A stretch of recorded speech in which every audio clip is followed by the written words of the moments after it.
Hello learners, I Plus Training Solutions in the UGC Net Management June 2025 question discussion session ിലോട്ട് ഏവർക്കും സ്വാഗതം.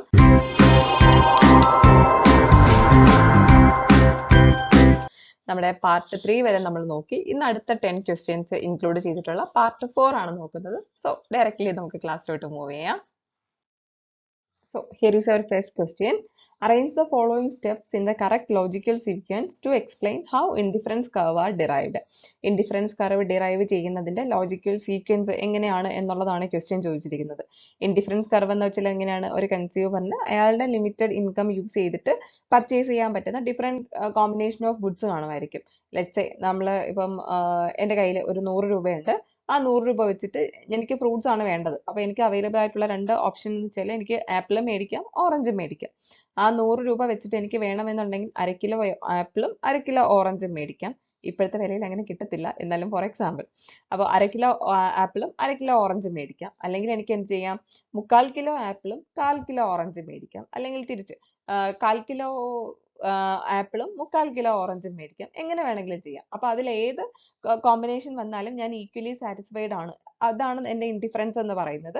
അപ്പോൾ ആ ഒരു ഇൻഡിഫറൻസിനെ പ്ലോട്ട് ചെയ്തിട്ട് ഞാൻ വരയ്ക്കുന്ന കർവാണ് ഇൻഡിഫറൻസ് കർവ്. ഓക്കെ, അപ്പോൾ അവിടെ ഇൻഡിഫറൻസ് മാപ്പും വരുന്നുണ്ട്. ഇങ്ങനെയുള്ള കുറേ ഇൻഡിഫറൻസ് കർവ് ചേർന്നിട്ടാണ് ഇൻഡിഫറൻസ് മാപ്പ് വരുന്നത്. അപ്പോൾ അത് റിലേറ്റ് ചെയ്തിട്ട് വരുന്ന കൺസെപ്റ്റ് അത്രയാണ്.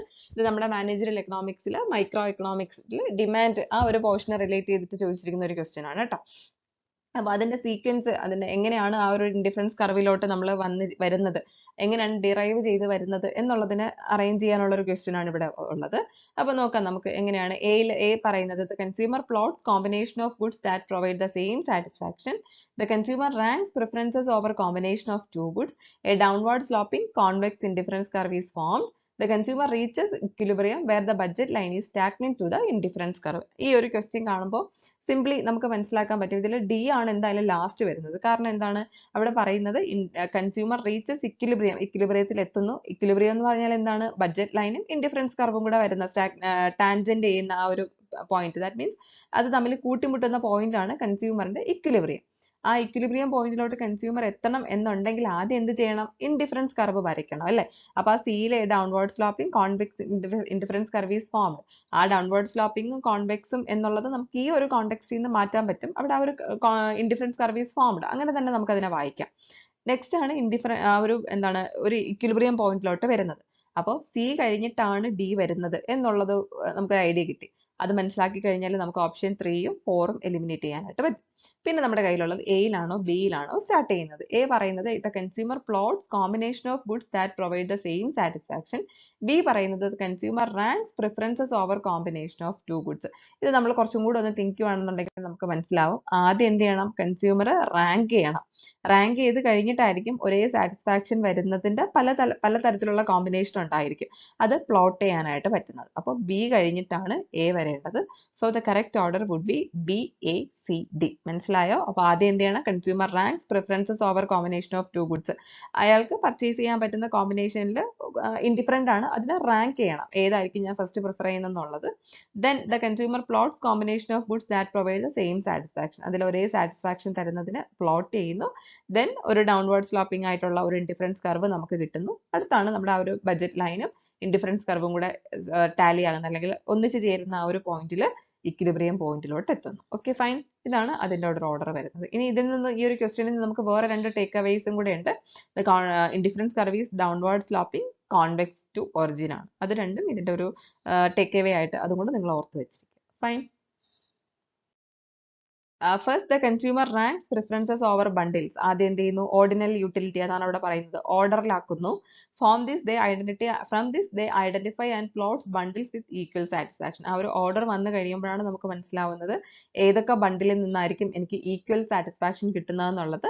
These points trace a downward sloping convex indifference curve. നമ്മൾ വരയ്ക്കുന്ന സമയത്ത് ഇതെല്ലാം കൂടെ ട്രേസ് ചെയ്ത് വരയ്ക്കുമ്പോഴാണ് നമുക്ക് ആ ഒരു ഇൻഡിഫറൻസ് കർവ് കിട്ടുന്നത്.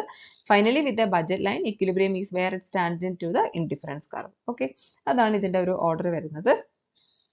Okay, moving to the next question. അടുത്ത ക്വസ്റ്റ്യൻ മാച്ച് ദ ഫോളോയിങ് ആണ്.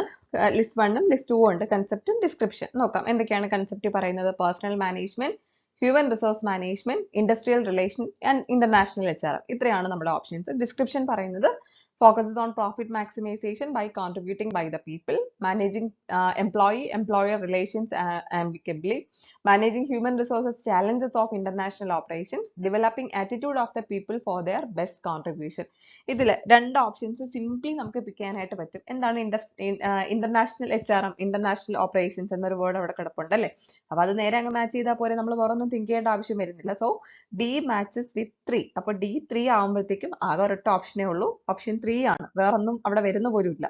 അപ്പൊ നമ്മൾ വേറൊന്നും റീതിങ്ക് ചെയ്യേണ്ട ആവശ്യവും വരുന്നില്ല. ഇനി എന്താണ് ഇൻഡസ്ട്രിയൽ റിലേഷൻ പറയുന്നത്? Managing employer relations. അത് തന്നെയല്ലേ, ഇതല്ലേ ഇൻഡസ്ട്രിയൽ റിലേഷൻസ്? എംപ്ലോയി മറ്റ് സ്റ്റേക്ക് ഹോൾഡേഴ്സും കൂടെ വരുന്നുണ്ട്. അപ്പൊ അവരുടെ റിലേഷൻസ് കറക്റ്റ് ആക്കുക അല്ലെങ്കിൽ അതിനെ മാനേജ് ചെയ്യുക എന്നുള്ളതാണ് ഇൻഡസ്ട്രിയൽ റിലേഷൻ. അപ്പൊ C2 ആണ്. എഗൈൻ അത് കറക്റ്റ് ആയിട്ട് അവിടെ വരുന്നുണ്ട്. Then എന്താണ് personal management? Focuses on profit maximisation by contributing by the people. ഇൻഡിവിജ്വൽസിന്റെ കോൺട്രിബ്യൂഷന് അതിനെ മാക്സിമം യൂട്ടിലൈസ് ചെയ്തുകൊണ്ട് പ്രോഫിറ്റ് മാക്സിമൈസ് ചെയ്യുക എന്നുള്ളതാണ്. Human resource management, developing attitude of the people for their best contribution. രണ്ടും തമ്മിലുള്ള ഡിഫറൻസ് മനസ്സിലായോ? ഹ്യൂമൻ റിസോഴ്സ് മാനേജ്മെന്റ് എന്ന് പറഞ്ഞാൽ കൂടുതൽ ഇമ്പോർട്ടൻസ് കൊടുക്കുന്നത് ഇൻഡിവിജ്വൽസിനാണ്. ഇനി മറ്റത് പേഴ്സണൽ മാനേജ്മെന്റ് ആണെന്നുണ്ടെങ്കിൽ പ്രോഫിറ്റ് മാക്സിമൈസേഷൻ ആണ്. അതിന് വേണ്ടിയിട്ട് ഇൻഡിവിജ്വൽസിന്റെ കോൺട്രിബ്യൂഷൻ അട്രാക്ട് ചെയ്യുക എന്നുള്ളതാണ്. സോ ഇതെല്ലാം കൂടെ മാച്ച് ചെയ്ത് വരുന്ന ഒരു ഓപ്ഷനേ ഉള്ളൂ നമുക്ക്. Option 3 is the correct answer. Okay. Personal management means developing attitude of the people for their best contribution. It is a traditional approach focusing on administrative tasks like hiring, maintaining payroll and compliance. ഇത് നമ്മുടെ HRM ന്റെ ഒരു evolution നമ്മൾ പഠിക്കുന്ന സമയത്ത് നോക്കുന്ന ഒരു കാര്യമാണ്. അതിന് മുന്നേ HRM ഒക്കെ വരുന്നതിന് മുന്നേ ഉണ്ടായിരുന്ന ഒരു കൺസെപ്റ്റ് ആണ് പേഴ്സണൽ മാനേജ്മെന്റ്. അവിടെ എന്താ ചെയ്യുന്നത്? അഡ്മിനിസ്ട്രേറ്റീവ് ടാസ്കിനാണ് കൂടുതൽ ഫോക്കസ് കൊടുക്കുന്നത്. ഹയറിംഗ്, പേറോൾ അങ്ങനെയുള്ള കാര്യങ്ങൾക്ക്. എങ്ങനെ മാക്സിമം പ്രൊഡക്ടിവിറ്റി എംപ്ലോയീസിന്റെ അല്ലെങ്കിൽ പേഴ്സൺസിന്റെ പ്രൊഡക്ടിവിറ്റി എത്രത്തോളം മാക്സിമം നമുക്ക് കിട്ടാം, അതുവഴി എങ്ങനെ ഓർഗനൈസേഷന്റെ പ്രോഫിറ്റ് മാക്സിമൈസ് ചെയ്യാം എന്നുള്ളതാണ് പേഴ്സണൽ മാനേജ്മെന്റ് കൂടുതലായിട്ട് ഫോക്കസ് ചെയ്യുന്നത്. It emphasises improving employees attitude, discipline and morale so they can give their best contribution to the organisation. എങ്ങനെയാണ് എംപ്ലോയീസിന്റെ ആറ്റിറ്റ്യൂഡും ഡിസിപ്ലിനും മൊറൈലും ഒക്കെ കൂട്ടിക്കൊണ്ട് അവരുടെ കോൺട്രിബ്യൂഷൻ മാക്സിമം ഓർഗനൈസേഷന് കിട്ടാം എന്നുള്ളതാണ് ഈ ഒരു പേഴ്സണൽ മാനേജ്മെന്റ് ഫോക്കസ് ചെയ്യുന്ന ഒരു key area. The focus is more on welfare and maintenance rather than strategic goals. Strategic goalsനെക്കാളും കൂടുതൽ വെൽഫെയറിനും ഈ ഒരു എംപ്ലോയീസിന്റെ മെയിൻ്റനൻസിനുമാണ് പേഴ്സണൽ മാനേജ്മെന്റ് കൂടുതൽ ഇമ്പോർട്ടൻസ് കൊടുക്കുന്നത് അല്ലെങ്കിൽ സ്ട്രെസ് ചെയ്യുന്നത്. Okay. Then human resource management focuses on profit maximization by contributing by the people. HRM is a modern and strategic approach. It views people as valuable assets whose effective utilization contributes to organizational goals, especially profit maximization and productivity. HRM aligns HR policies with business strategy for competitive HRM. ഇനി HRM എന്ന് വെച്ചാൽ personnel management കുറച്ചും കൂടി modern ആയിട്ട് വരുമ്പോൾ വരുന്ന ഒരു concept ആണിത്. ഇവിടെ ഇൻഡിവിജ്വൽസിന് അല്ലെങ്കിൽ അവിടുത്തെ ഓരോ ഓർഗനൈസേഷന്റെ എംപ്ലോയീസിന് ഒരു വാല്യുബിൾ ആയിട്ടുള്ള ഒരു അസറ്റ് ആയിട്ട് കണക്കാക്കുന്നു. അവരെ ഹ്യൂമൻ റിസോഴ്സ് ആയിട്ട് കണക്കാക്കുവാണ്. ദാറ്റ് മീൻസ് അവരുടെ റിസോഴ്സ് ആണ്. അപ്പം ഇൻഡിവിജ്വൽസിന് കൂടുതൽ ഇമ്പോർട്ടൻസ് കൊടുക്കുന്നു. അവിടെയും പ്രോഫിറ്റ് മാക്സിമൈസേഷനും പ്രൊഡക്ടിവിറ്റിക്കും വേണ്ടിയിട്ട് എംപ്ലോയീസിന്റെ കോൺട്രിബ്യൂഷന് അക്സെപ്റ്റ് ചെയ്യുന്നുണ്ട് അല്ലെങ്കിൽ അതിന് അവർ ഫോക്കസ് കൊടുക്കുന്നുണ്ട്. പക്ഷെ അവിടെ എംപ്ലോയീസിന്റെ ഫീലിംഗ്സിനും അവരുടെ ആസ് എ പേഴ്സൺ കൂടുതൽ സ്ട്രെസ് ചെയ്ത് നോക്കുന്നുണ്ട്. ഓക്കെ. ഇവിടെ നമ്മുടെ SHRM നമ്മൾ നോക്കുന്നുണ്ടല്ലോ. അപ്പൊ ഇവിടെ ഒരു സ്ട്രാറ്റജി റിലേറ്റഡ് ആയിട്ടുള്ള ഒരു കാര്യമാണ് HRM വരുന്നത്. പേഴ്സണൽ മാനേജ്മെന്റ് ആണെന്നുണ്ടെങ്കിൽ കുറച്ചുകൂടെ ബാക്കിലോട്ടുള്ള കാര്യമാണ്. അത്രയാണ് ഡിഫറൻസ് വരുന്നത്. Okay. Moving to the next question. A channel structure in which producers, wholesalers and retailers act as a unified system. ഏത് ചാനൽ സ്ട്രക്ചർ ആണ്? നമ്മുടെ ഓപ്പറേഷൻസിൽ റിലേറ്റഡ് ചെയ്ത് വരുന്ന ഒരു കാര്യമാണ്. ഇവിടെ പ്രൊഡ്യൂസേഴ്സും ഹോൾസെയിലേഴ്സും, ഓപ്പറേഷൻസിൽ supply chain management logistics relate ചെയ്ത് വരുന്നതാണ്. മോർ സ്പെസിഫിക്കലി അങ്ങനെ വേണം നമുക്ക് പറയാനായിട്ടത്. Okay. A channel structure in which producers, wholesalers and retailers act as a unified system. നമ്മുടെ ഒരു സപ്ലൈ ചെയിൻ മാനേജ്മെന്റിന്റെ ഡിഫറെന്റ് ലെവൽസിൽ വരുന്ന ആൾക്കാർ അല്ലെങ്കിൽ പ്ലെയേഴ്സ് ആണ് ഈ പറയുന്ന പ്രൊഡ്യൂസേഴ്സും ഹോൾസെയിലേഴ്സും റീറ്റെയിലേഴ്സും ഒക്കെ. താഴെ പറയുന്നതിൽ ഏത് ചാനൽ സ്ട്രക്ചർ ആണ് ഇവരെല്ലാവരും കൂടെ ഒരുമിച്ച് ഒരു യൂണിഫൈഡ് സിസ്റ്റം ആയിട്ട് വർക്ക് ചെയ്യുന്നത് അല്ലെങ്കിൽ ആക്ട് ചെയ്യുന്നത്? Conventional distribution channel, direct marketing channel, vertical marketing system channel and indirect marketing channel. അപ്പൊ നമ്മൾ ഇതിൽ ഈ ഒരു ക്വസ്റ്റ്യനിൽ നിന്ന് നമുക്ക് ഐഡന്റിഫൈ ചെയ്യാൻ പറ്റുന്ന കുറച്ച് കാര്യങ്ങളുണ്ട്. ഇവർ യൂണിഫൈഡ് സിസ്റ്റം ആയിട്ട് വർക്ക് ചെയ്യുന്നതാണ് പറയുന്നത്. അപ്പൊ ഈ ഒരു ഡയറക്റ്റ് മാർക്കറ്റിംഗ് ചാനൽ എന്ന് പറഞ്ഞാൽ ഈ പറയുന്ന ഹോൾസെയിലേഴ്സും റീറ്റെയിലേഴ്സും ഒന്നും വരുന്നില്ലല്ലേ, ഡയറക്ട്ലി പ്രൊഡ്യൂസേഴ്സ് ടു കൺസ്യൂമേഴ്സ് അല്ലേ ഡയറക്റ്റ് മാർക്കറ്റിംഗ് ചാനൽ. അപ്പൊ അത് നമുക്ക് ആദ്യമേ തന്നെ എലിമിനേറ്റ് ചെയ്ത് കളഞ്ഞൂടെ? ദെൻ ഇൻഡയറക്റ്റ് മാർക്കറ്റിംഗ് ചാനൽ ആണെന്നുണ്ടെങ്കിലോ ഡയറക്റ്റ് അല്ലാതെ ഈ പറയുന്ന ഈ ഹോൾസെയിലേഴ്സും റീറ്റെയിലേഴ്സും വഴി അല്ലാതെ ഇൻഡയറക്റ്റ് ആയിട്ട് കൺസ്യൂമേഴ്സിന്റെ അടുത്തോട്ട് എത്തുന്നതാണ്. അപ്പൊ അതും വരാൻ സാധ്യതയില്ല. പിന്നെ നമ്മുടെ കയ്യിലുള്ളത് കൺവെൻഷണൽ ഡിസ്ട്രിബ്യൂഷൻ ചാനലും വെർട്ടിക്കൽ മാർക്കറ്റിംഗ് സിസ്റ്റം ചാനലുമാണ്. ഇതിൽ കൺവെൻഷണൽ ഡിസ്ട്രിബ്യൂഷൻ ചാനൽ എന്ന് പറഞ്ഞാൽ ഈ ഒരു മോഡേൺ രീതിയിലുള്ളൊരു ചാനലല്ല, പണ്ട് മുതലേ നമ്മൾ കാണുന്നത്. ഇവരെല്ലാവരും ഒരുമിച്ച് നിൽക്കുന്ന ഒരു സിസ്റ്റം എന്നവിടെ എസ്പെഷ്യലി എടുത്ത് ക്വസ്റ്റ്യനിൽ പറഞ്ഞിരിക്കുന്നുണ്ട്. അപ്പോൾ തന്നെ നമുക്ക് മനസ്സിലാക്കാം the answer would not be the conventional distribution channel. So നമ്മുടെ കയ്യിൽ അവശേഷിക്കുന്ന ഒരേ ഒരു ഉത്തരം വെർട്ടിക്കൽ മാർക്കറ്റിംഗ് സിസ്റ്റം ചാനലാണ്. ഇനി നിങ്ങൾക്ക് ഈ ഒരു കൺസെപ്റ്റ് അറിയാത്തവർക്ക് വേണ്ടിയിട്ടാണ് ഈ ഒരു വേയിൽ പറഞ്ഞു തന്നത്. നമ്മുടെ ഈ സിലബസ് അനുസരിച്ചിട്ട് ഈ ഒരു വെർട്ടിക്കൽ മാർക്കറ്റിംഗ് സിസ്റ്റം ഇമ്പോർട്ടൻ്റ് ആയിട്ടുള്ള ഒരു കൺസെപ്റ്റ് ആണ്. എന്താണ് നോക്കാം. In this system, producers, wholesalers and retailers act as a unified system to improve efficiency and reduce conflicts. നമ്മുടെ ആ ഒരു സപ്ലൈ ചെയിൻ്റെ എഫിഷ്യൻസി കൂട്ടാൻ വേണ്ടിയിട്ടും കോൺഫ്ലിക്റ്റും കോസ്റ്റും ഒക്കെ റെഡ്യൂസ് ചെയ്യാൻ വേണ്ടിയിട്ടും ഇപ്പോൾ നമ്മൾ പറഞ്ഞ പ്രൊഡ്യൂസേഴ്സും ഹോൾസെയിലേഴ്സും റീറ്റെയിലേഴ്സും എല്ലാം ഒരു യൂണിഫൈഡ് സിസ്റ്റം, ഒരൊറ്റ ഉദ്ദേശത്തോടു കൂടി വർക്ക് ചെയ്യുന്ന ആ ഒരു ഡിസ്ട്രിബ്യൂഷൻ സിസ്റ്റത്തിനെയാണ് നമ്മൾ VMS അല്ലെങ്കിൽ വെർട്ടിക്കൽ മാർക്കറ്റിംഗ് സിസ്റ്റം എന്ന് പറയുന്നത്. It integrates different levels of distribution under one management or through formal agreements.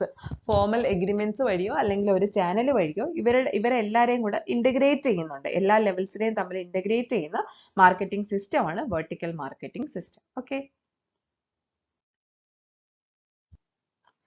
There have different types of vertical marketing system like corporate vertical marketing system, contractual vertical marketing system and administrative vertical marketing system.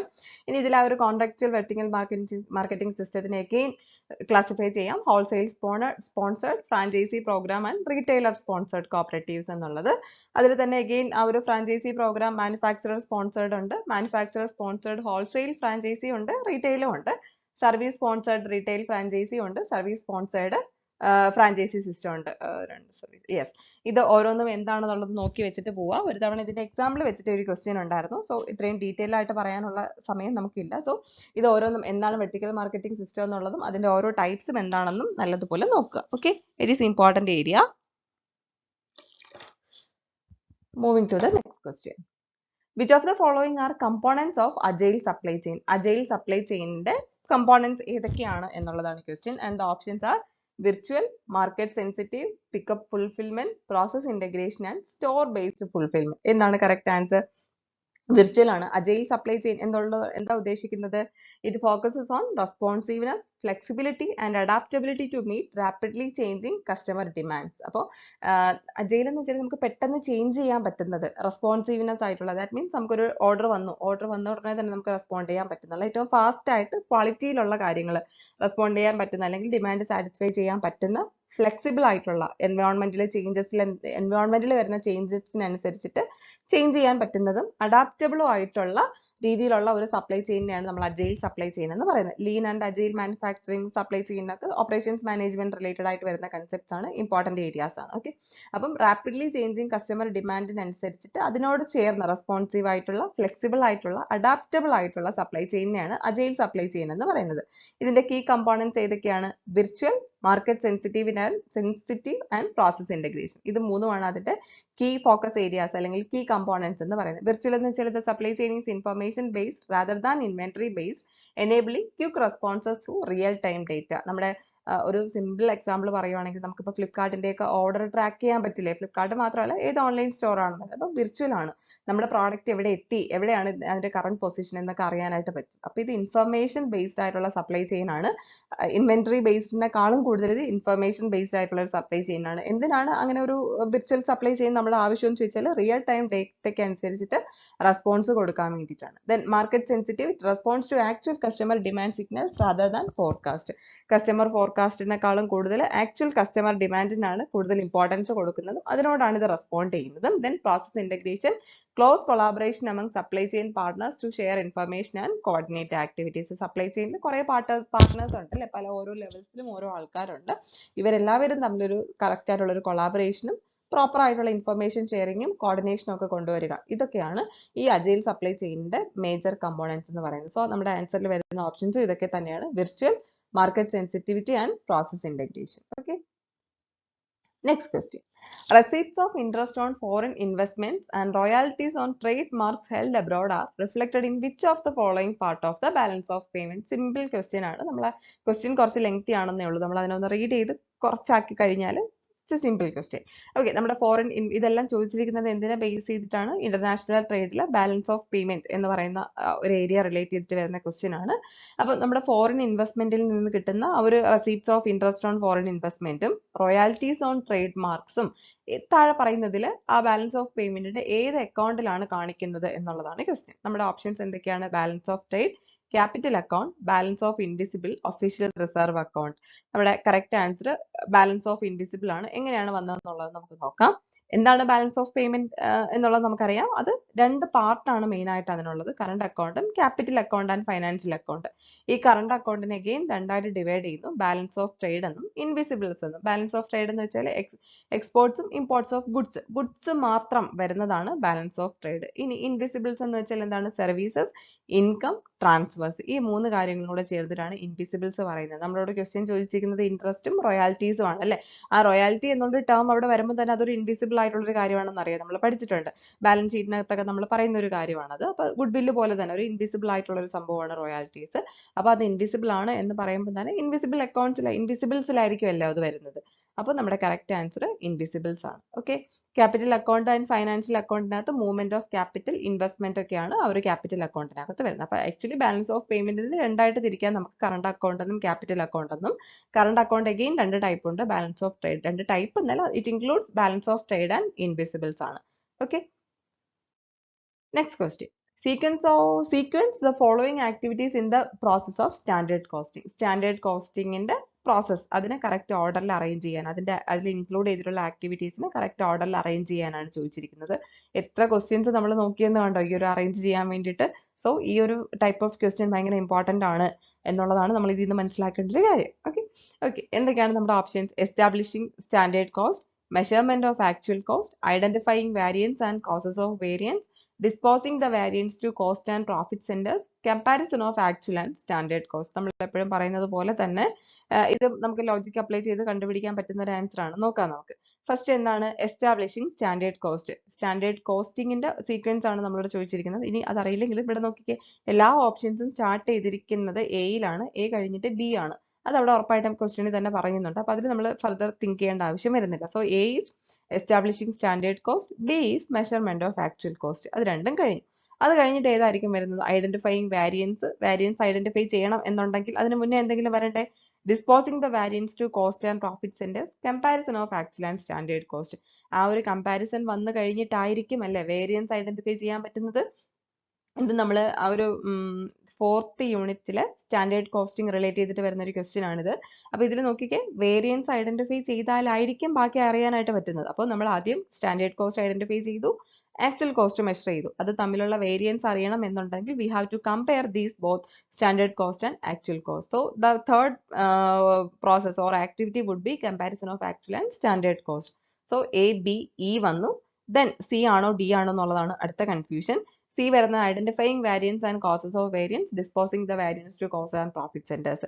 Comparison കഴിഞ്ഞിട്ട് വരുന്നത് variance ഉണ്ടോ എന്ന് identify ചെയ്യുക, variance ഉണ്ടെങ്കിൽ അതിന്റെ causes എന്താണെന്ന് മനസ്സിലാക്കുക. So C ആയിരിക്കും നെക്സ്റ്റ് വരുന്നത്. D is the last one, last activity, disposing the variance to cost and profit centres. മനസ്സിലായോ എങ്ങനെയാണ് ഈ ടൈപ്പ് ഓഫ് ക്വസ്റ്റ്യൻസ് സോൾവ് ചെയ്യാനുള്ളതെന്ന്? ഇപ്പം മേ ബി നമുക്ക് രണ്ട് ഓപ്ഷൻസ് തമ്മിൽ ഒരു പക്ഷേ ഇവിടെ അങ്ങനെ ഒരു ഡൗട്ടിന്റെ ആവശ്യം വരുന്നില്ല. മേ ബി സിയും ഡിയും തമ്മിൽ ലെറ്റ്സ് സേ നമുക്ക് കൺഫ്യൂഷൻ വരുവാണ്. അങ്ങനെ ഒരു ഓപ്ഷൻ അല്ലെങ്കിൽ രണ്ടെണ്ണം തമ്മിൽ കൺഫ്യൂഷൻ വന്നാൽ പോലും നമുക്ക് അവിടെ ഒരു 50-50 ചാൻസിന് സാധ്യതയുണ്ട്. അപ്പോൾ ഇങ്ങനെ ഒന്ന് സോൾവ് ചെയ്ത് നോക്കുക. ഇങ്ങനത്തെ ക്വസ്റ്റ്യൻസ് കാണുമ്പോൾ നമുക്കറിയത്തില്ല, സ്റ്റാൻഡേർഡ് കോസ്റ്റിംഗ് എന്താണെന്ന് എനിക്കറിയില്ല, 4ാമത്തെ യൂണിറ്റ് പാടായതുകൊണ്ട് ഞാൻ പഠിച്ചില്ല എന്നൊന്നും പറഞ്ഞ് വിട്ട് കളയാതെ ഇരിക്കുക. ഓക്കെ, എത്ര സിമ്പിൾ ആണെന്ന് കണ്ടോ സോൾവ് ചെയ്ത് വരാനായിട്ട്. ഈ എക്സാം ഹാളിൽ ഇരിക്കുമ്പോൾ നിങ്ങൾ ഇത്ര റിലാക്സ്ഡ് ആയിരിക്കില്ല, അതും ഞാൻ മനസ്സിലാക്കുന്നുണ്ട്. എന്നാലും ഇങ്ങനത്തെ ക്വസ്റ്റ്യൻ ചെയ്ത് വരുന്നത് വഴി നമുക്ക് എങ്ങനെയാണ് ഇതിനെ ഒന്ന് അറ്റംപ്റ്റ് ചെയ്യേണ്ടത് എന്നുള്ളൊരു ട്രിക്ക് നമുക്ക് കിട്ടും. Okay, first establish standard cost. അത് ബെഞ്ച് മാർക്ക് ആണല്ലേ. സ്റ്റാൻഡേർഡ് കോസ്റ്റ് എന്ന് വെച്ചാൽ ബെഞ്ച് മാർക്ക് ആണ്, നമ്മൾ കമ്പയർ ചെയ്യുന്ന കോസ്റ്റ് ആണത്. Then actual cost, record what happen, compare actual versus standard. അതാണ് ഡിഫറൻസസ് ഐഡന്റിഫൈ ചെയ്യാൻ വേണ്ടി ഹെൽപ്പ് ചെയ്യുന്നുണ്ട്. അതാണ് variance, identify variance and causes. Then analysis stage ആണ് dispose or assign variances to cost and profit centres. അതാണ് report അല്ലെങ്കിൽ control സ്റ്റേജിൽ വരുന്നത് ഒരു ആക്ടിവിറ്റി ആണ്. മനസ്സിലായെന്ന് വിചാരിക്കും എങ്ങനെയാണ് നമ്മുടെ ആൻസറിലോട്ട് എത്തിയത് എന്നുള്ളത്. Moving to the next question. Which transactions are classified as operating activities? താഴെ പറയുന്നതിൽ ഏതൊക്കെ ആക്ടിവിറ്റീസിനെയാണ് നമുക്ക് ഓപ്പറേറ്റിംഗ് ആക്ടിവിറ്റീസ് എന്ന് പറയാനായിട്ട് പറ്റുന്നത്? Sold manufacturing plant, collected bills receivable from consumers, purchase of building, paid to suppliers, issued equity shares at a premium. ഇതിലോട്ട് നമ്മളോട് ചോദിച്ചിരിക്കുന്നത് ഓപ്പറേറ്റിംഗ് ആക്ടിവിറ്റീസ് എന്നാണ്. നമ്മളെ ഇത് അഗെയിൻ 4th യൂണിറ്റ് റിലേറ്റ് ചെയ്ത് വരുന്ന ഒരു ക്വസ്റ്റ്യൻ ആണ്. നമുക്ക് നമ്മുടെ ബിസിനസ്സിൽ നടക്കുന്ന ട്രാൻസാക്ഷൻസിനെ മൂന്നായിട്ട് ക്ലാസിഫൈ ചെയ്യാം. ഇൻവെസ്റ്റിംഗ് ആക്ടിവിറ്റീസ് അല്ലെങ്കിൽ investment activities, financial activities and operating activities, മൂന്നെണ്ണമാണ് വരുന്നത്. ഇത് മൂന്നും മനസ്സിലാക്കി കഴിഞ്ഞാൽ നമുക്ക് സിംപ്ലി ഈ ഒരു ക്വസ്റ്റ്യൻ ആൻസർ ചെയ്യാനും പറ്റും. ഇതിൽ ഏതൊക്കെയാണ് ഓപ്പറേഷൻസിന്, നമ്മുടെ ബിസിനസിന്റെ ഡേ ടു ഡേ ആക്ടിവിറ്റീസിന് ഇൻകം തരുന്ന രീതിയിൽ അല്ലെങ്കിൽ അതിന്റെ ഓപ്പറേഷൻസ് റിലേറ്റ് ചെയ്തിട്ടുള്ള ആക്ടിവിറ്റീസ് അങ്ങനെ മനസ്സിലാക്കി വെച്ചിരുന്നാൽ മതി. ഇൻവെസ്റ്റ്മെന്റ് എന്ന് പറഞ്ഞാൽ നമ്മൾ പ്ലാന്റ് മേടിക്കുന്നു, ബിൽഡിംഗ് മേടിക്കുന്നു, അല്ലെങ്കിൽ ഒരു ഫിക്സഡ് അസറ്റിലൊക്കെ കൊണ്ട് ഡെപ്പോസിറ്റ് ചെയ്യുന്നു, അതൊക്കെയാണല്ലോ ഇൻവെസ്റ്റ്മെന്റ്. ഫൈനാൻഷ്യൽ എന്ന് വെച്ചാൽ ബിസിനസിന് ഫൈനാൻസ് കിട്ടുന്നതും അത് റിലേറ്റ് ചെയ്ത് വരുന്ന കാര്യങ്ങളാണ്. അപ്പോൾ ഇവിടെ ഓപ്പറേറ്റിംഗ് സോൾട്ട് മാനുഫാക്ചറിംഗ് പ്ലാന്റ്, ഒരു മാനുഫാക്ചറിംഗ് പ്ലാന്റ് വിറ്റു, അതൊരു ഓപ്പറേറ്റിംഗ് ആക്ടിവിറ്റി ആയിട്ട് കൺസിഡർ ചെയ്യാൻ പറ്റില്ല അല്ലേ. Then collected bills receivable from customers, കസ്റ്റമേഴ്സിൽ നിന്ന് ബിൽസ് റിസീവബിൾ കളക്ട് ചെയ്തു, അതൊരു ഓപ്പറേറ്റിംഗ് ആക്ടിവിറ്റി ആണ്. പർച്ചേസ് ഓഫ് ബിൽഡിംഗ് അല്ല, എഗെയിൻ അതൊരു ഇൻവെസ്റ്റ്മെന്റ് ആക്ടിവിറ്റി ആണ്. പെയ്ഡ് ടു സപ്ലയർ, അതും ഒരു ഓപ്പറേറ്റിംഗ് ആക്ടിവിറ്റി ആണ്. അപ്പോൾ നമുക്ക് consider. Then issued equity shares at a premium, അതും ഓപ്പറേറ്റിംഗ് ആക്ടിവിറ്റി അല്ല. അപ്പോൾ നമുക്ക് ഓപ്പറേറ്റിംഗ് ആക്ടിവിറ്റി ആയിട്ട് ഇവിടെ പറഞ്ഞിരിക്കുന്നത് കളക്ടഡ് ബിൽസ് റിസീവബിൾ ഫ്രം കസ്റ്റമേഴ്സും പെയ്ഡ് ടു സപ്ലയേഴ്സും ആണ്. So the answer is option 3, B and B only. Salt manufacturing plant ഒരു ഇൻവെസ്റ്റിംഗ് ആക്ടിവിറ്റി ആണ് അല്ലേ. സെയിൽ ഓഫ് ഫിക്സഡ് അസറ്റ് ആണ് വരുന്നത്. Collected bills receivable from customers related to sales ആണ്. അങ്ങനെ ഓർത്ത് വെച്ചിരുന്നാലും മതി. നമ്മുടെ സെയിൽസ് റിലേറ്റ് ചെയ്ത് വരുന്ന കാര്യങ്ങൾ അങ്ങനെ, അതാണ് operating activities. Then purchase of building investing activity ആണ്. പർച്ചേസ് ഓഫ് ഫിക്സഡ് അസറ്റ് ആണ്. Paid to suppliers operating activity. Payment for inventory or purchases ആണ്. Then issued equity shares at a premium financing activity ആണ്. Raising capital. Okay, അപ്പോൾ നിങ്ങൾക്ക് ആ ഒരു differentiation മനസ്സിലായെന്ന് വിചാരിക്കുന്നു. നമ്മുടെ ഫിക്സഡ് അസറ്റ്സ് റിലേറ്റ് ചെയ്തിട്ട് വരുന്ന കാര്യങ്ങളെല്ലാം ഇൻവെസ്റ്റ്മെന്റ് ആക്ടിവിറ്റി ആണ്. നമ്മുടെ സെയിൽസ് റിലേറ്റ് ചെയ്തിട്ട് അല്ലെങ്കിൽ സെയിൽസിന് വേണ്ടിയിട്ട് നമ്മൾ മുടക്കുന്ന കാശ്, അതും പറയാം നമുക്ക്. ഓക്കെ, സെയിൽസിൽ നിന്ന് കിട്ടുന്ന ഇൻകം അല്ലെങ്കിൽ സെയിൽസിന് വേണ്ടിയിട്ട് നമ്മൾ മുടക്കുന്ന കാശിന് റവന്യൂ പാർട്ടിൽ വരുന്ന കാര്യങ്ങളെല്ലാം ഓപ്പറേറ്റിംഗ് ആക്ടിവിറ്റി ആണ്. ദെൻ ക്യാപിറ്റൽ റൈസ് ചെയ്യുന്നത് റിലേറ്റ് ചെയ്തിട്ട് വരുന്ന കാര്യങ്ങളെല്ലാം ഫൈനാൻസിങ് ആക്ടിവിറ്റി ആണ്. Okay, next one, arrange the steps four calculating portfolio expected return. Portfolio expected return calculate ചെയ്യാനുള്ള സ്റ്റെപ്പ് അറേഞ്ച് ചെയ്യാനാണ് ക്വസ്റ്റ്യൻ. അഗെയിൻ നമ്മൾ പറഞ്ഞതുപോലെ തന്നെ ആ ഒരു ടൈപ്പ് ഓഫ് ക്വസ്റ്റ്യൻ ആണ് വന്നിരിക്കുന്നത്. Multiply weight of each assets with its expected return. അത് ഓപ്ഷൻ എ അല്ലെങ്കിൽ അവർ എ വായിക്കുമ്പോൾ തന്നെ നമുക്ക് മനസ്സിലാവും. അതെന്തായാലും അതിൽ സ്റ്റാർട്ട് ചെയ്യാൻ പോകുന്നില്ല. Add all the weighted return, അതും വരത്തില്ല. Identifying weights of individual securities, compute expected return of the portfolio. എപ്പോഴും നമ്മൾ പറയുന്നത് പോലെ നമ്മുടെ ലോജിക്കലി തിങ്ക് ചെയ്ത് കഴിഞ്ഞാൽ നമുക്ക് ആൻസറിലോട്ട് എത്താൻ പറ്റുന്ന ഒരു ക്വസ്റ്റ്യൻ ആണിത്. എയിൽ എന്തായാലും സ്റ്റാർട്ട് ചെയ്യത്തില്ല. അപ്പം option 2 we can eliminate. Add all the weighted return, അവിടെയും സ്റ്റാർട്ട് ചെയ്യുന്നില്ല. So B can also eliminate. So എയും സിയും ആണുള്ളത്. എ പറയുന്നത് മൾട്ടിപ്ലൈ വെയിറ്റ്, അതിൽ സോറി എയും സിയും അല്ല, രണ്ടെണ്ണം സ്റ്റാർട്ട് ചെയ്യുന്നത് സിയിലാണ്. അതാണ് നമ്മുടെ കൺഫ്യൂഷൻ ആയിട്ട് വരാൻ സാധ്യത ഉള്ളത്. നോക്കാം നമുക്ക്. സി പറയുന്നത് എന്താണോ, identifying weights of individual securities, obviously ഇത് സിയിലായിരിക്കും സ്റ്റാർട്ട് ചെയ്യുന്നത്. ദെൻ ഡി പറയുന്നത് compute expected return of the portfolio, അത് ലാസ്റ്റ് വരാനല്ലേ സാധ്യത. യെസ്, രണ്ട് ഓപ്ഷനിലും ലാസ്റ്റ് തന്നെയാണ് വരുന്നത്. പിന്നെ കൺഫ്യൂഷൻ വരുന്നത് എ ആണോ ബി ആണോ, സി കഴിഞ്ഞിട്ട് എ വരുമോ ബി വരുമോ.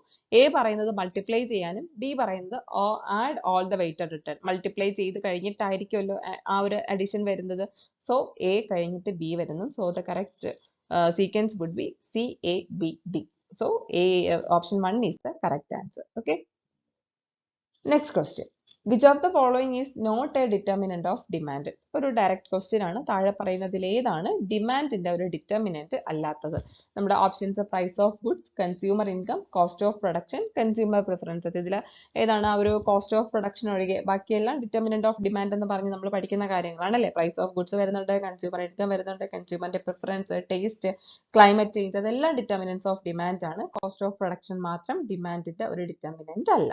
ഫൈൻ, അത് സപ്ലൈ ഡിറ്റർമൈൻ ചെയ്യുന്നുണ്ട് ടു ആൻ എക്സ്റ്റെന്റ്, പക്ഷേ ഡിമാൻഡിനെ ഒരു രീതിയിലും അത് ഡിറ്റർമൈൻ ചെയ്യുന്നില്ല. കാരണം ഡിമാൻഡ് വരുന്നത് തന്നെ കൺസ്യൂമറിന്റെ പാർട്ടിൽ നിന്നാണ് അല്ലേ. അപ്പൊ കൺസ്യൂമറിനെ ആയിട്ട് റിലേറ്റ് ചെയ്ത് വരുന്ന അല്ലെങ്കിൽ കൺസ്യൂമറിന്റെ ഡിസിഷൻ മേക്കിങ്ങിനെ അഫക്ട് ചെയ്യുന്ന കാര്യങ്ങൾ മാത്രമേ ഡിമാൻഡിന്റെ ഡിറ്റർമിനന്റ് ആയിട്ട് വരുന്നുള്ളൂ. കോസ്റ്റ് ഓഫ് പ്രൊഡക്ഷൻ ഒരു മാനുഫാക്ചറിന്റെ വ്യൂ പോയിന്റിൽ വരുന്ന ഒരു കാര്യമാണ്. അതൊരിക്കലും കൺസ്യൂമറിനെ അഫക്ട് ചെയ്യുന്നില്ല. അത് ഗുഡ്സിന്റെ അല്ലെങ്കിൽ സർവീസസിന്റെ പ്രൈസിനെ അഫക്ട് ചെയ്യുന്നുണ്ട്, സപ്ലൈനെ അഫക്ട് ചെയ്യുന്നുണ്ട്, പക്ഷേ ഡിമാൻഡിനെ ഡിറ്റർമൈൻ ചെയ്യുന്നില്ല. So option 3 is the correct answer. Next, നമ്മുടെ ഇന്നത്തെ last question, arrange the steps of creative process of an idea. ഒരു ഐഡിയയുടെ ക്രിയേറ്റീവ് പ്രോസസ്സിങ്ങിന്റെ സ്റ്റെപ്സ് ആണ് ഇവിടെ പറയുന്നത്. അതിനെ അറേഞ്ച് ചെയ്യാനാണ്. Preparation, incubation, germination, verification and illumination. ഈ ഒരു പോയിന്റ് അല്ല ആ ഒരു ഓപ്ഷൻസ് ഒന്നും കൂടെ ഒന്ന് മാറി മാറി വായിക്കുന്നത് വഴി നമുക്ക് ഒരുവിധം ആൻസറിലോട്ട് എത്താൻ പറ്റും. ഫസ്റ്റ് പറയുന്നത് എന്താ, പ്രിപ്പറേഷൻ ആണ് അല്ലേ, അതിനൊരു സാധ്യത ഉണ്ടല്ലേ, എയിൽ സ്റ്റാർട്ട് ചെയ്യാനായിട്ടൊരു സാധ്യത അവിടെ കിടപ്പുണ്ട്. ഈ പറയുന്നത് ഇലുമിനേഷനിൽ എന്തായാലും സ്റ്റാർട്ട് ചെയ്യത്തില്ല. സി പറയുന്നത് ജെർമിനേഷൻ. അപ്പൊ നമുക്ക് കൺസിഡർ ചെയ്യാൻ പറ്റുന്ന രണ്ട് സ്റ്റാർട്ടിംഗ് പോയിന്റ്സ് എന്ന് പറഞ്ഞാൽ എയും സിയും ആയിരിക്കാം. ഇയിൽ എന്തായാലും സ്റ്റാർട്ട് ചെയ്യുന്ന ഒരു സാധ്യതയില്ല. അപ്പൊ ഈ നമുക്ക് എലിമിനേറ്റ് ചെയ്ത് കളയാം. ഇയിൽ സ്റ്റാർട്ട് ചെയ്യുന്ന ഓപ്ഷൻ 3 നമുക്ക് കളയാം. നമ്മുടെ പിന്നെ കയ്യിൽ പിന്നെ ഉള്ളത് എയും സിയിൽ രണ്ടെണ്ണം സിയിൽ സ്റ്റാർട്ട് ചെയ്യുന്നു. സോ 1ഉം 2ഉം 4ഉം ആണ് നമ്മുടെ കയ്യിലുള്ളത്. ദെൻ ലാസ്റ്റ് ഏത് വരും എന്നുള്ളത് നമുക്കൊന്ന് തിങ്ക് ചെയ്ത് നോക്കാം. വെരിഫിക്കേഷനും ഉണ്ട്, ഇലുമിനേഷനും വെരിഫിക്കേഷനും ആണുള്ളത്. നമുക്ക് അത് രണ്ടും കൂടെ നിങ്ങളൊന്ന് കമ്പയർ ചെയ്ത് നോക്കിക്കേ. Verification, illumination. ഒരു ഐഡിയയുടെ ഇലുമിനേഷൻ എന്ന് പറഞ്ഞാൽ ഒരു ആഹാ മൊമെന്റ് ആണ്, അല്ലെ, ഒരു വാവ് മൊമെന്റ് ആണ്, ഓക്കെ ആണ് എന്നൊക്കെ നമ്മളൊന്ന് പറയുന്ന മൊമെന്റ് ആണ്. വെരിഫിക്കേഷൻ ആണെങ്കിലോ ഐഡിയ ഒക്കെ നമ്മൾ പ്രോസസ് ചെയ്ത് കഴിഞ്ഞിട്ട് വെരിഫൈ ചെയ്യുവാണ്, അത് ഓക്കെ ആണോ എന്നൊക്കെ ഉള്ള രീതിയിൽ വെരിഫൈ ചെയ്യുന്നു. അപ്പൊ ലാസ്റ്റ് ഡി ആയിരിക്കണ്ടേ വരേണ്ടത്. അപ്പൊ ഡിയിലാണ് എൻഡ് ചെയ്യേണ്ടത്. അപ്പൊ നമ്മൾ സ്റ്റാർട്ടിംഗ് പോയിന്റ് സി ആണെന്ന് പറഞ്ഞു, ലാസ്റ്റ് വെരിഫിക്കേഷനും ആണെന്ന് പറഞ്ഞു. ആൻസറിലോട്ട് എത്തിയില്ലേ. Option 2 would be the correct answer. അപ്പൊ ഫസ്റ്റ് സ്റ്റാർട്ട് ചെയ്യുന്നത് എന്തിലാണ്, ജെർമിനേഷനിലാണ്. ദെൻ പ്രിപ്പറേഷനിലോട്ട് പോകുന്നു. പ്രിപ്പറേഷൻ കഴിഞ്ഞ് വരേണ്ടത് ഇൻക്യുബേഷൻ. യെസ്, പ്രിപ്പറേഷൻ കഴിഞ്ഞിട്ട് നമ്മൾ ആ ഒരു ഐഡിയനെ ഇൻക്യുബേറ്റ് ചെയ്യുന്നു. അത് കഴിഞ്ഞിട്ട് ഇലുമിനേഷൻ, ലാസ്റ്റ് വൺ വെരിഫിക്കേഷൻ. ഇനി മറ്റൊരു രീതിയിൽ കണ്ടുപിടിക്കാൻ പറ്റുന്നത്, പ്രിപ്പറേഷൻ കഴിഞ്ഞിട്ട് വല്ലേ ഇൻക്യുബേഷൻ വരുന്നുള്ളൂ. അപ്പൊ എ കഴിഞ്ഞിട്ട് വേണം ബി വരാനായിട്ട്. ഈ പറയുന്ന ഓരോ ഓപ്ഷനിലും യെസ്, ഓപ്ഷൻ 1 വരുന്നുണ്ട്. പക്ഷെ അവിടെ ലാസ്റ്റ് വരുന്നത് ഇലുമിനേഷൻ ആണ്. അത് വെച്ചിട്ട് നമുക്ക് മാറ്റാനായിട്ട് പറ്റും. എ കഴിഞ്ഞിട്ട് ബി വേണം വരാനായിട്ട്. ആ ഒരു ഓർഡർ നമ്മളൊന്ന് ഐഡന്റിഫൈ ചെയ്ത് കഴിഞ്ഞാൽ നമുക്ക് ആൻസറിലോട്ട് എത്താൻ പറ്റും. ഇവിടെ ഓപ്ഷൻ 3യിലും 4ലും പറയുന്നത് ബി കഴിഞ്ഞിട്ട് എ ആണ്. അങ്ങനെ വരത്തില്ല. ഇൻക്യുബേഷൻ കഴിഞ്ഞിട്ട് പ്രിപ്പറേഷൻ എന്നുള്ള ഇല്ലോജിക്കൽ ആയിട്ടുള്ള ഒരു ഓർഡർ ആണ്. അപ്പൊ നമുക്ക് ഓപ്ഷൻ 4ഉം 3യും എലിമിനേറ്റ് ചെയ്യാനായിട്ട് പറ്റും. ദെൻ അടുത്ത് നമുക്ക് സ്റ്റാർട്ടിങ്ങിൽ ഏത് വരും എന്നുള്ള രീതിയിൽ, അല്ലെങ്കിൽ എൻഡ് ചെയ്യുന്നത് ഏതിലായിരിക്കും, അങ്ങനെ ഒന്ന് തിങ്ക് ചെയ്യുകയാണെന്നുണ്ടെങ്കിൽ നമുക്ക് ഈസിലി ആൻസറിലോട്ട് എത്താനായിട്ട് പറ്റും. അപ്പൊ ഇങ്ങനെ 2-3 മെത്തേഡ് നിങ്ങൾക്ക് പറഞ്ഞു തരുന്നത് നമുക്ക് ആൻസറിലോട്ട് എത്താനായിട്ട് ഡിഫറെന്റ് ആയിട്ടുള്ള വഴികളുണ്ട്. അതിൽ ഇപ്പം എനിക്ക് കംഫർട്ടബിൾ ആയിട്ട് തോന്നുന്ന വഴി, അല്ലെങ്കിൽ എനിക്ക് ഈസി ആയിട്ട് തോന്നുന്ന വഴി നിങ്ങൾക്ക് ടഫ് ആയിരിക്കും, അല്ലെങ്കിൽ നിങ്ങൾക്ക് അത് ലോജിക്കലി കണക്ട് ചെയ്യാൻ പറ്റുന്നില്ലായിരിക്കും. അപ്പൊ നമുക്ക് ഏറ്റവും പോസിബിൾ ആയിട്ടുള്ള, നമ്മൾ പ്രിഫർ ചെയ്യുന്ന വഴി ഏതാണോ ബെസ്റ്റ്, അതിനനുസരിച്ചിട്ട് ആൻസറിലോട്ട് എത്തുക. നമുക്ക് ഏറ്റവും വലിയ ലക്ഷ്യം എന്ന് പറഞ്ഞാൽ കറക്റ്റ് ആൻസർ കണ്ടുപിടിക്കുക എന്നുള്ളതാണ്. അതിന് ഏത് മാർഗം വേണമെങ്കിലും നമുക്ക് സ്വീകരിക്കാം, നോ ഇഷ്യൂസ്. ലോജിക്കലി ഒന്ന് തിങ്ക് ചെയ്ത് നോക്കിയാലായിട്ട് മതിയായിരിക്കും. ഓക്കെ, അപ്പൊ ഇങ്ങനെയൊക്കെ നമുക്ക് ആൻസറിലോട്ട് എത്താനായിട്ട് പിന്നെ പല വഴികളുണ്ട് അവിടെ. അതിലേതാണ് എന്നുള്ളത് നമ്മൾ കുറേ ക്വസ്റ്റ്യൻസ് ചെയ്ത് നോക്കുമ്പോഴായിരിക്കും നമുക്ക് മനസ്സിലാകുന്നത്. ഇവിടെ നോക്കിക്കേ, the classic stages of the creative process as per Graham Wallas ആണ് ഈ പറയുന്ന രീതിയിലുള്ള ഒരു ക്രിയേറ്റീവ് പ്രോസസ്, ഐഡിയയുടെ ക്രിയേറ്റീവ് പ്രോസസ് ഇൻട്രൊഡ്യൂസ് ചെയ്തിട്ടുള്ളത്. ലേറ്റർ അഡാപ്ഷൻസ് എങ്ങനെയാണെന്നുള്ളത്, first preparation, incubation, illumination and verification. Preparation means collecting data, studying the problem. Prepare ചെയ്യുവാണ് നമ്മൾ. ആ ഒരു ഐഡിയ ജനറേറ്റ് ചെയ്യാൻ വേണ്ടിയിട്ട് ഡേറ്റ കളക്ട് ചെയ്യുന്നു. ആ പ്രോബ്ലം എന്താണ് എന്നുള്ളത് നമ്മൾ പ്രോപ്പർ ആയിട്ട് പഠിക്കുവാണ്. Then incubation, subconscious processing of the idea. And illumination, sudden insight or aha moment. നമ്മൾ എന്തിനെയൊക്കെ പറ്റി തിങ്ക് ചെയ്തുകൊണ്ടിരിക്കുമ്പം, എന്തെങ്കിലും ഒരു വഴിയെ പറ്റിയൊക്കെ തിങ്ക് ചെയ്തുകൊണ്ടിരിക്കുമ്പോൾ പെട്ടെന്ന് നമുക്ക് ഒരു ലൈറ്റ് കത്തത്തില്ലേ, അതാണ് illumination. Verification, testing and refining the idea. നമ്മൾ അത് ടെസ്റ്റ് ചെയ്യുന്നു, അത് വർക്ക്ഔട്ട് ആവോ എന്നൊക്കെ നമ്മൾ നോക്കുവാണ്. അപ്പോൾ ഇലുമിനേഷൻ കഴിഞ്ഞിട്ട്, നമുക്ക് ഐഡിയ കിട്ടിക്കഴിഞ്ഞിട്ട് വേണം നമ്മൾ അതിന്, ഐഡിയ അല്ല, അതിന്റെ പ്രോപ്പർ ആയിട്ടുള്ള ഒരു വഴി കണ്ടെത്തിയിട്ട് വേണം നമ്മൾ വെരിഫൈ ചെയ്യാനായിട്ട്.